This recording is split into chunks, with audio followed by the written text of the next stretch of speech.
Hi everyone, today you're going to see us do a time lapse of a cement pour that we did building the foundation for a large 25,000 bushel granary, kind of like this one. So hope you guys enjoy. So we are doing this build on the new yard that we built in 2016. So we built the base with shale, we ran drainage tile underneath it, and then we ran 800 amp service up to this place here to operate the aeration fans and the bin unloads. So before we get rolling, do us a solid here and hit the like button, subscribe to our channel, and leave us a comment below.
So the build's all done here. We got our panel box just behind me over here, and this is the unload. So you'll stick an auger underneath there and crank this puppy open, and seems pretty simple.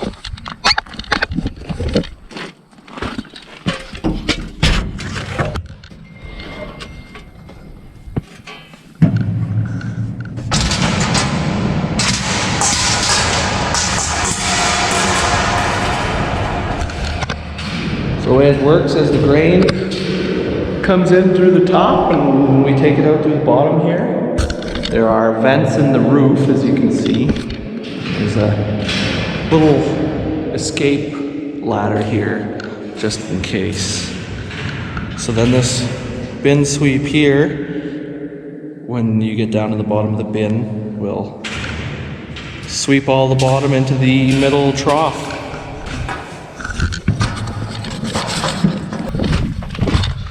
So then what we have here is a large aeration fan, and what it does is it pumps air up through the floor of the bin and through all the grain, and it helps prevent spoilage. So shout out to Boulay Brothers Concrete in Somerset and Rondo's for doing the pour. Thanks for tuning in. Make sure you check out some of my other videos here and support the channel.